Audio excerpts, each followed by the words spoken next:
هو الطرز والطريقة، يعني طرز التعظيم وطريقة التعظيم، وإن لم يكن في الواقع تعظيما وتبجيلا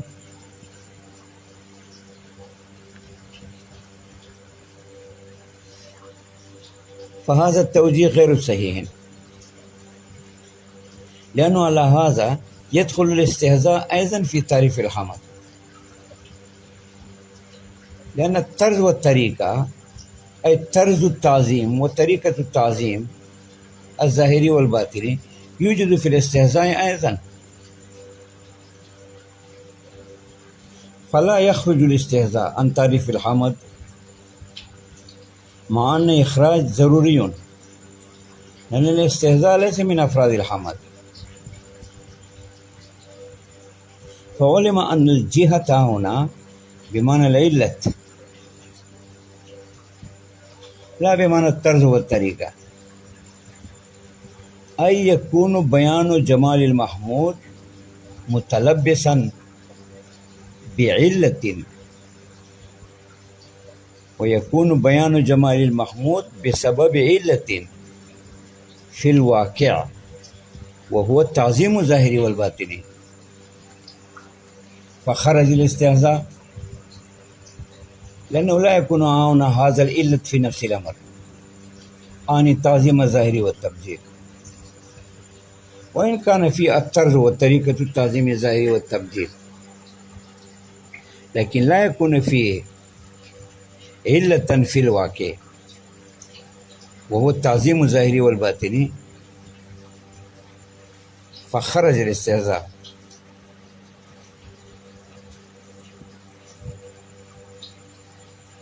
وقال السيد سند ها هنا كلاما، وقال لا حاجة إلى ازدياد هذا اللفظ لإخراج الاستهزاء، بل الاستهزاء غير الداخل في أول التعريف، لأن تعريف الحمد هو قولنا هو الوصف بالجميل، والثناء والوصف بالجميل الظاهر منه أن الوصف والثناء لا يكون إلا بقصد المعنى، والمعنى هو العلة في نفس الأمر، فإن الوصف والثناء إنما يتحقق بقصد العلة، بقصد المعنى، إذا كان مطلوب المتكلم الحقيقة وهو التعظيم الظاهري والباطني دون الطرز والطريقة.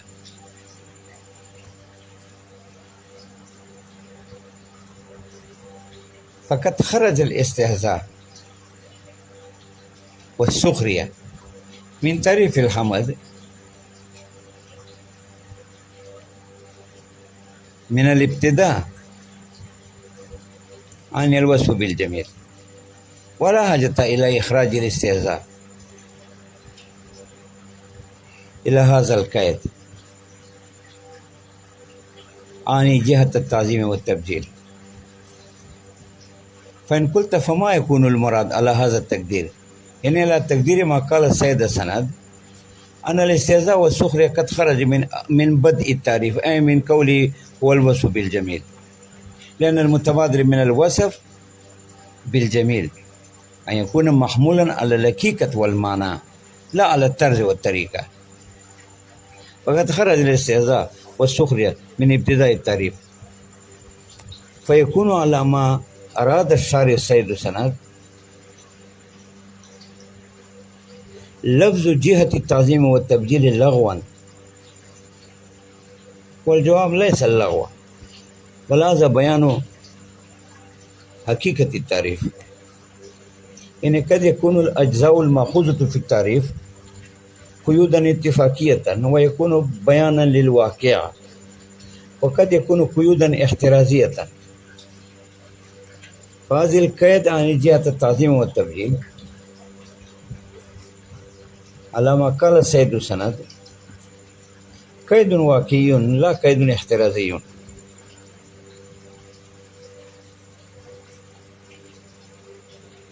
ثم قول التعظيم والتبجيل إما مترادفان، يعني التعظيم والتبجيل شيء واحد، إلا أن العطف يدل على التكرار، والتكرار يفيد التكرر والقوة،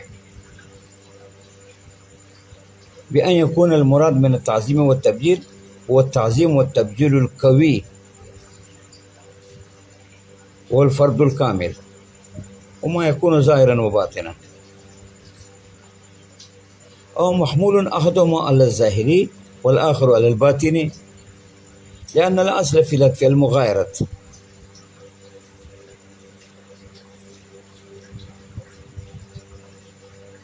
ويمكن أن يقال أن اللام في التعظيم للاستغراق، وهو شامل لجميع أفراده، أي لجميع أفراد التعظيم، آني ظاهرا وباطنا، فدخل التبجيل وصار التبجيل من أفراد التعظيم، إلا أنه ذكر التبجيل تأكيدا أو رعاية للسجع، بأن يوافق هذه الفقرة مع قوله هو الوصف بالجميل على جهة التعظيم والتبجيل، ويكون انتهاء المعطوف والمنطوف عليه باللام.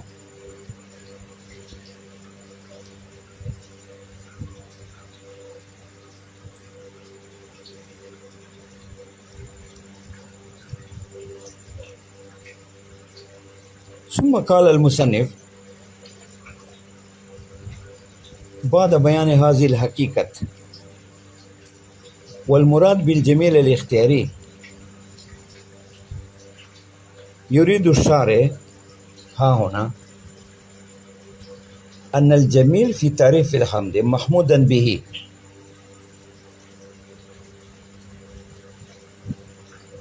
وهذا الجمال الذي محمود به في تعريف الحمد اختياري، وإنما يكون جميل محمودا به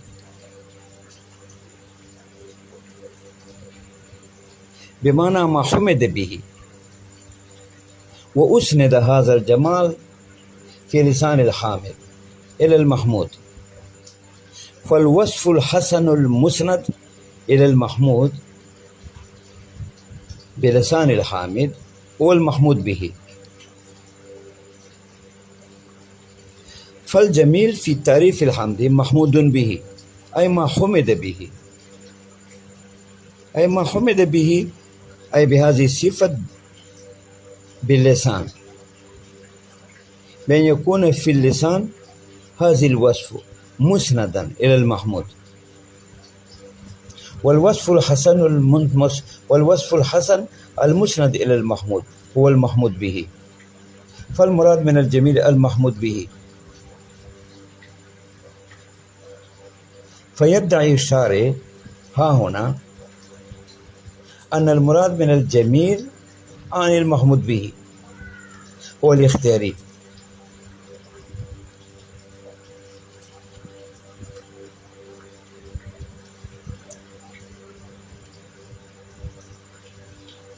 فإن قلت هذا هو المحمود به فما المحمود عليه؟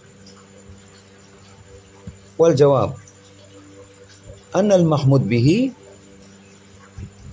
عن الوصف الحسن المسند إلى المحمود، عين المحمود عليه إذا كان محمود متصفا بهذه الجمال وبهذه الصفة في الواقع، فبينهما فرق اعتباري. فالوصف الحسن من حيث أنه مسند إلى المحمود بلسان الحامد والمحمود به، واتصاف المحمود بهذا الوصف في الواقع أو في ادعائنا يسمى محمود عليه. فلهذا لا فرق بين المحمود به والمحمود عليه إلا بالاعتبار، يعني باعتبار أنه واقع بلسان الحامد فهو محمود به، وباعتبار أن المحمود متصف بهذه الصفة في الواقع فهذا محمود عليه. فالفرق بين المحمود به والمحمود عليه اعتباري.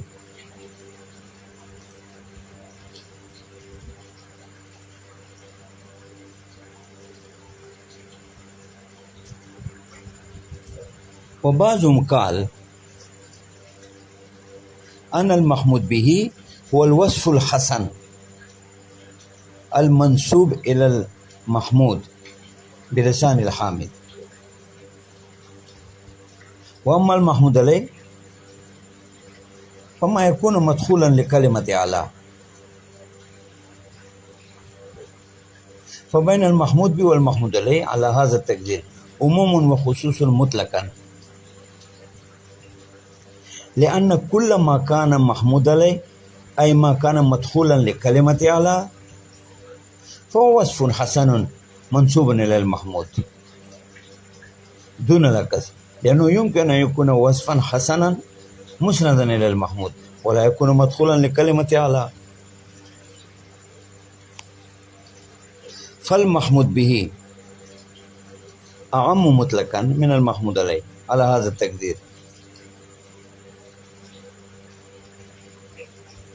وبعضهم قال أن المحمود به والمحمود عليه بينهما نسبة عموم وخصوص من وجهين،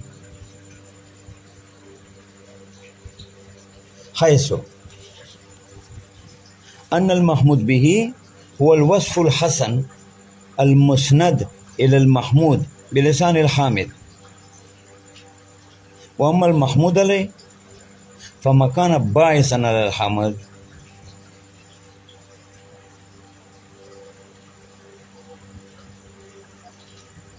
فعلى هذا التقدير بين المحمود به والمحمود عليه عموم وخصوص من وجهين، فيقتضي مادة الاجتماع ومادتان للافتراق.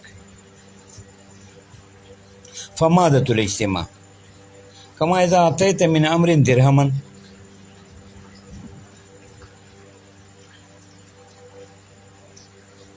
فحمدته على إعطاء الدراهم، كما إذا أعطيت من أمر درهما يعني إن أمر يعطيك درهما فحمدته على إعطاء الدراهم فيصدق عليه أن إعطاء الدراهم وصف حسن مسند إلى المحمود.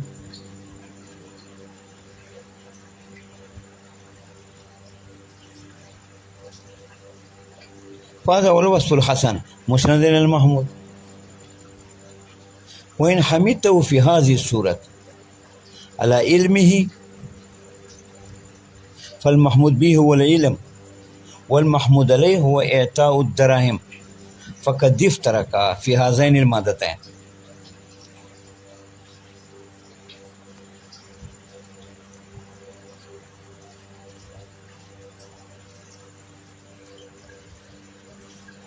فمادة الاجتماع كما إذا أعطيت من أمر درهما فحمدته على إعطاء الدراهم، فالباعث أيضا يكون إعطاء الدراهم، والمنسوب بلسانك أيضا إعطاء الدراهم إلى المحمود، فالمنسوب إلى المحمود أيضا إعطاء الدراهم، والباعث على حمدك أيضا إعطاء الدراهم. فهذا مادة الاجتماع. وإن حمدته في هذه الصورة يعني إذا أعطيت من أمر درهما وحمدته في هذه الصورة على علمي مثلا فهنا وجدت مادتان للافتراق. فالمحمود به هو العلم لأنك أسندت علما للمحمود، فالمحمود به هو العلم، والباعث عليك هو إعطاء الدراهم، فالمحمود به هو العلم دون إعطاء الدراهم، وإعطاء الدراهم هو الباعث، فهذا محمود عليه لا المحمود به، فهذا مادتان للافتراق، فبينهما عموم من وجه. فقال المصنف وای چې دا ماده ته الافتراق بیا دوباره ووایه، دا یو عربي کچه ویلې ماده د افتراق چې بیا أما مادتي الافتراق فكما إذا أعطيت من أمر درهما فأثنيت عليه بسبب إعطائه الدراهم بأنه أعطى لك الدراهم، فيصدق عليه أي على إعطاء الدراهم أنه وصف حسن مسند إلى المحمود، فإن الوصف الحسن من جانبك هو نسبة إعطاء الدراهم،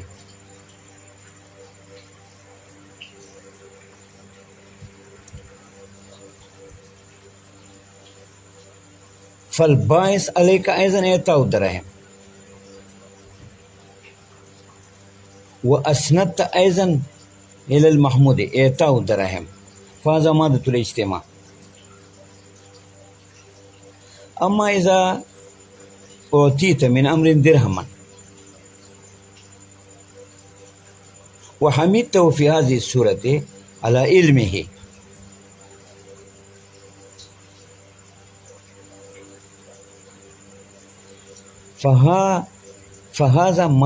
فهذا مثال لمادتي الافتراق، حيث أن الوصف الحسن المسند إلى المحمود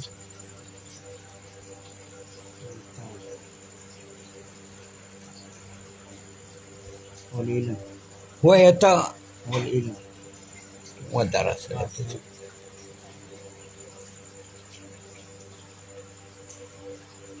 يعني إذا أعطيت من أمر درهما فحمدته على إعطاء الدراهم، فهذا مادة الاجتماع، حيث أثنيت عليه أيضا بإعطاء الدراهم، والباعث عليك أيضا إعطاء الدراهم، فهذا مادة الاجتماع. وأما مادة الافتراق إذا أعطيت من أمر درهما وحمدته وأثنيت عليه في هذه السورة على علمه مثلا،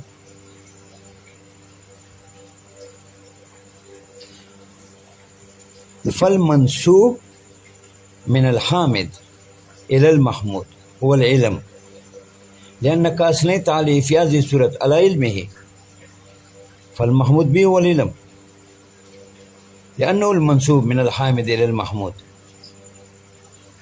والباعث عليك وإعطاء الدراهم، فالمحمود به هو العلم لأنه المنسوب، والباعث عليك وإعطاء الدراهم فهو المحمود عليك، فافترقا وتحققت مادتي الافتراق.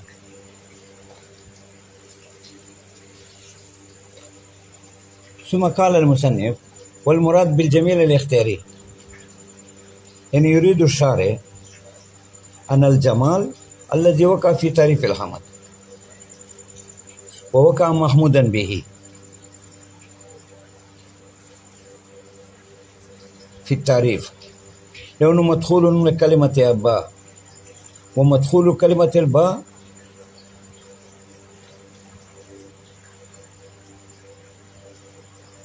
يمكن أن يكون محمودا به، أو أن الجميل في تعريف الحمد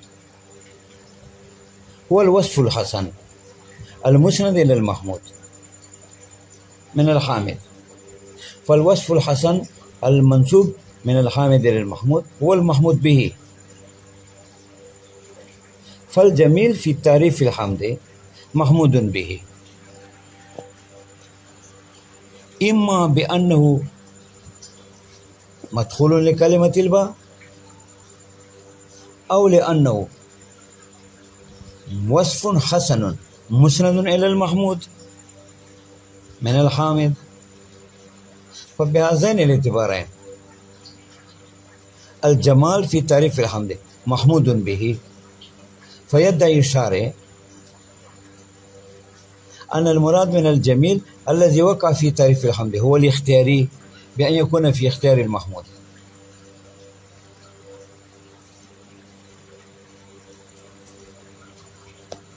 وأما المحمود عليه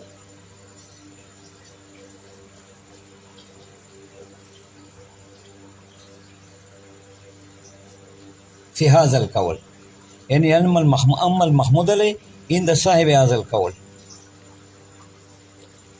فمسكوت عنه بأنه اختيارين أو غير اختيارين. ووجه السكوت إن المحمود به إما عين المحمود عليه، والفرق بينهما اعتباري كما قلنا سابقا، أن المحمود به والمحمود عليه متحدان بذات، إلا أنه إذا اعتبر بحيثية الإسناد إلى المحمود فيكون محمودا به، وإذا اعتبر من حيث أن المحمود متصف به في الواقع فيسمى محمودا عليه. فلا فرق بين المحمود به والمحمود عليه في الواقع إلا بالاعتبار. ويمكن أن يكون بين المحمود به والمحمود عليه فرقا لأجل وجوه أخرى كما بينا سابقا، ولكن قائل هذا القول قد سكت عن المحمود عليه وقال إن الجميل اختياري الذي وقع محمودا به، وقد دخل الإرباع وأيضا وقع محمودا به من حيث أنه وصف مسند إلى المحمود. أما المحمود عليه فيمكن أن يكون متحدا مع المحمود به، ويمكن أن يكون مغايرا عن المحمود به باعتبار الوجوه التي ذكرنا سابقا. ثم استدل المصنف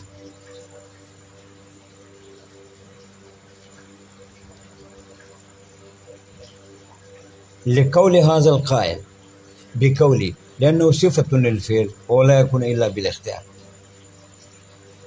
حاصل الدعوة إن الجميل الذي وقع محمودا به اختياري، أن يكون في اختيار المحمود. ووجه ذلك أن الجمال صفة للفعل، هذه صغرى الدليل، وقوله ولا يكون إلا بالاختيار هذه كبرى الدليل. حاصل الدليل أن الجميل صفة للفعل،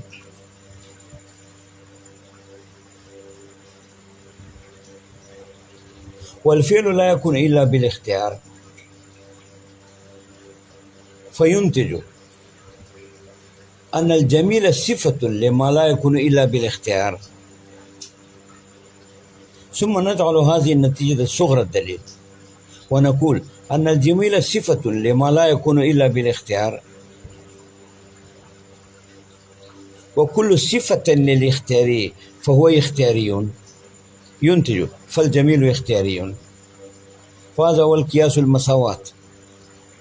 ومعنى قياس المساواة أن لا يكون النتيجة الأولى مطلوبة للمستدل، بل تجعل نتيجة الأولى للقياس الأول صغرى القياس الثاني وتزم مع الكبرى فينتج نتيجة مطلوبة. فهنا أيضا كذلك، حيث قال إن الجميل صفة للفعل هذه صغرى الدليل، يعني إن يقع صفة للأفعال وهو لا يكون إلا بالاختيار، يعني أن الفعل لا يكون إلا اختياريا. فبحذف الأوسط وهو قول الفعل والفعل هذا أوسط، فبعد حذف الأوسط ينتج أن الجميل صفة لما لا يكون إلا بالاختيار.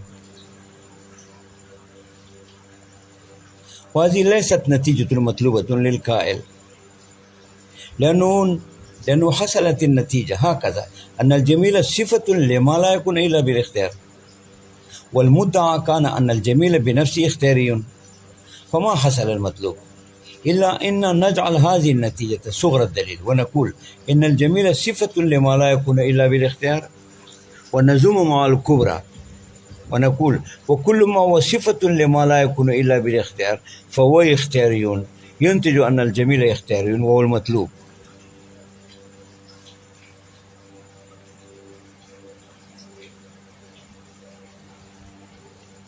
ثم هنا اعتراضات واردة على هذا الدليل. حاصل الاعتراض الأول: إن لا نسلم الصغرى الأولى، حيث قلت أن الجميل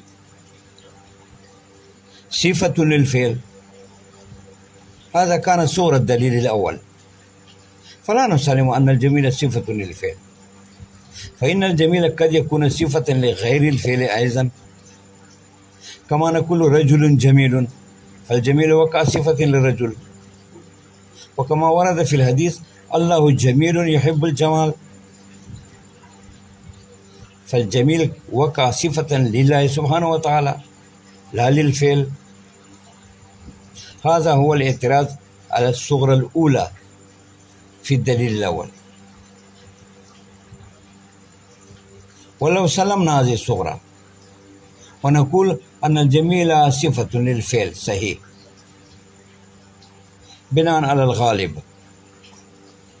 أن الجميل يقع صفة للفعل بناء على الغالب، والاعتبار إنما هو للغالب، فسلمنا الصغرى،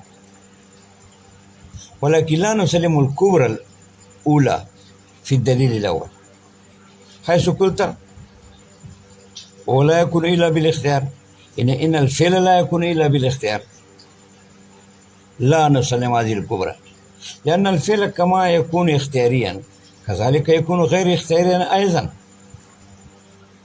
ألا ترى إلى حركة المرتعش، فإن المريض الذي عليه الرعشة، فهذه الرعشة فعل وحركة الأعضاء من غير إرادة، فإنه اضطراري، وما أنه فعل ولكنه اضطراري، ليس في اختيار المحرك، ليس في اختيار المتحرك، وليس في اختيار المريض أن يسكن هذه الحركات.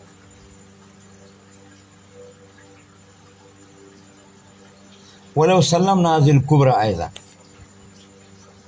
ونقول إن الفعل ليس إلا اختياري بإدبار الغالب وبإدبار أكثر الوقوع، الأفعال على التمام اختيارية بإدبار الغالب، الأفعال اختيارية، وإذا لا يقال لحركة المرتعش أفعال بل يقال له صفات.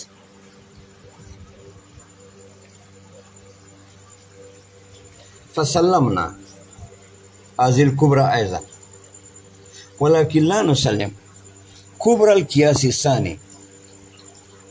أما الصغرى فكانت نتيجة للقياس الأول الحاصلة من القياس الأول، ولكن لا نسلم كبرى القياس الثاني، حيث قلت أن الجميل صفة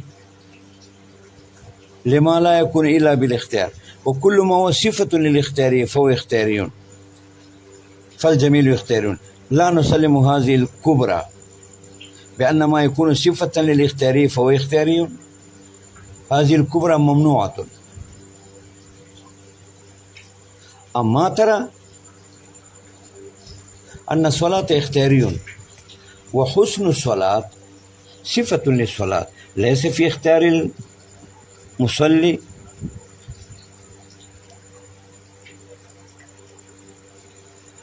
هذا هو الاعتراضات. ولكن نقول في الجواب عن السؤال الأول أنه ليس المراد حصر الشارع بأن يقول أن الجميل لا محالة يقع صفة للفعل، حتى تقول أن الجميل قد يقع صفة لغير الفعل، كما نقول رجل جميل. بل ليس مراد الشارع الحصر، بل باعتبار غالب الاستعمال. أو يقال إننا نقول أن الجميل صفة للفعل،